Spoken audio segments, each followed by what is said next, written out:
Did you know there was a time that everybody considered black people too good? So much that they were banned from the army? Let's get into this. History says between 1775 and 1783, there was the American Revolution. The American Revolutions was a series of events which brought on America's independence to this day. Now, to remind you, this is just after the Boston Tea Party. The protest where the people was like, fuck all this tax money shit. This protest included some very familiar names like Benjamin Franklin, John Adams, Patrick Henry, Thomas Hutchinson, George Washington, Thomas Gage. Now, remind you, this is Boston and the British Redcoats fighting. You remember that saying, the Redcoats is coming. These are two colonizers in America fighting over more land. Now, being that they fighting over land, this is how it became gang. It was Boston and then the shoreline. All these niggas in different spots ganged up on the shoreline to fight Boston, right? Now, with all this going on, Benjamin Franklin was the head man. He was a decision maker. No little fish little nigga that got in a fight with his son because one wanted to fuck with the war, the other one didn't. Go research that. Yeah, y'all need to do some more research on Ben Franklin, y'all. No wonder why he on the $100 bill. But anyway, the American Revolution, y'all. This was based off 4 events. The first one, the Boston Massacre. This is which was 9 British soldiers that shot several people in the crowd that was protesting. The second one, the Boston Tea Party. Now listen, this was in 1773. This is when protesters turned over ships because they was tired of paying taxes. So they say, okay, we know when y'all niggas trying to leave, y'all trying to go on these tea ships, flip that bitch, burn it down. Now after that was the Battle of Lexington and Concord, 1775. That's when everybody kicked some British ass. Yeah, they don't tell about that. Wait till you look it up, though. Now, basically, remember how I was saying everybody was on some gang shit? This is where West Side, East Side, North Side, South Side, everybody grouped up at the park and was like, look, these niggas is coming. We're gonna send a nigga out on the horse. This is where the Redcoats is coming, the nigga on the horse. Yeah, we're gonna send some messengers out. And when we see these niggas, we gonna ring the bell and everybody come outside strapped. And this is what the fuck happened. And they realized, damn, if we group together, these motherfuckers got some problems. Because of that came the Battle of Bunker Hill in 75 too. This one showed Americans that they can really damage shit. Now we lost, but we sent way more motherfuckers back to British fucked up than we anticipated. These niggas came on guns. We had sticks and stones. We was taking shit and shooting them back with it, but we did some damage. And this is when America, quote unquote, said, you know what? We can be independent. Here's the revolution, bitch. Now let me remind you, all that soul came from slave owners. Yeah, so when America was American back then, there were slave owners. So most of these niggas in the army were slaves. They finally got the fuck off the yard and they showed out. Right? So bad that everybody had a meeting and was like, hey, in America, we're gonna ban nigga slaves from the army.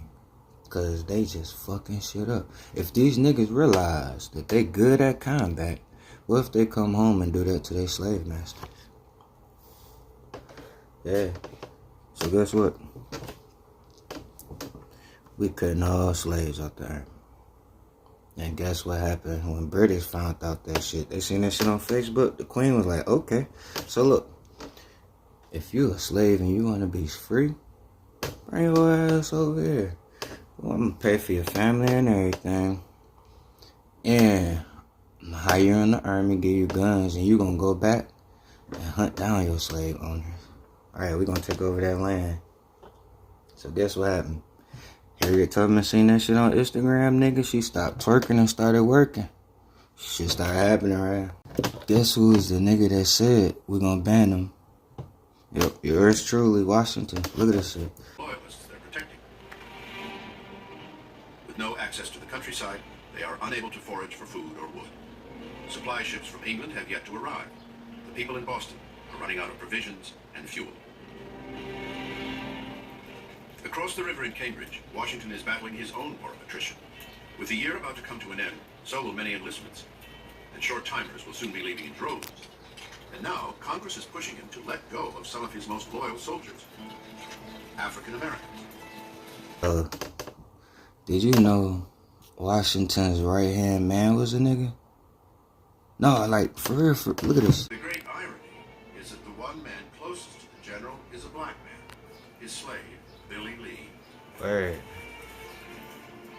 For the 7 years since Washington acquired him, Lee has been his master's valet and constant companion. Washington calls him my family. Billy Lee was more than just a slave to George Washington. He was his personal slave. Billy Lee went with him every place. George Washington was the best horseman in Virginia. Billy Lee was the second best. And he and Washington would horseback ride just about every day. Yeah, that's crazy, ain't it? So just imagine, right? Just imagine. You been a slave, you get free, you go work for Queen Elizabeth, you come back, you come find goddamn Tom and Pete fucking on your wife and sister. Yep, Junebug Man and them came back, got there. Shit got thick in the wood, huh? I declare all indentured servants, Negroes, or others that are able and willing to bear arms, free. They joining His Majesty's troops as soon as may be. Lord Dunmore. The Dunmore Proclamation wreaks havoc throughout Virginia. Thousands of slaves flee their masters for this chance at freedom. If you have the opportunity to throw in your lot with people who are promising you a much better situation than you have had, you'd be silly not to take that promise seriously. It was the best opportunity for freedom they had ever seen, and they never knew whether such an opportunity would ever present itself again. You know, I wonder if that's why Abraham Lincoln, the nigga said, if I can sign this shit without freeing niggas, I would. Cause dumb motherfuckers. Then you think about it. There are projects like Operation Paperclip, where we hired more than 1,600 scientists after Hitler died. Yeah, his scientists that made the gas chambers and shit. We hired his scientists and made them our motherfucking NASA. But we started doing shit like turning Oscarville, Georgia, a thriving black city, into Lake Lanier. Yeah, just a lake now. All them niggas just disappeared or whatever. And it's not even the only one. What the fuck is this why we in the projects now?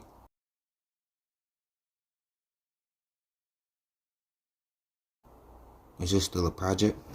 And within this project, we know that nothing in the family exists without women.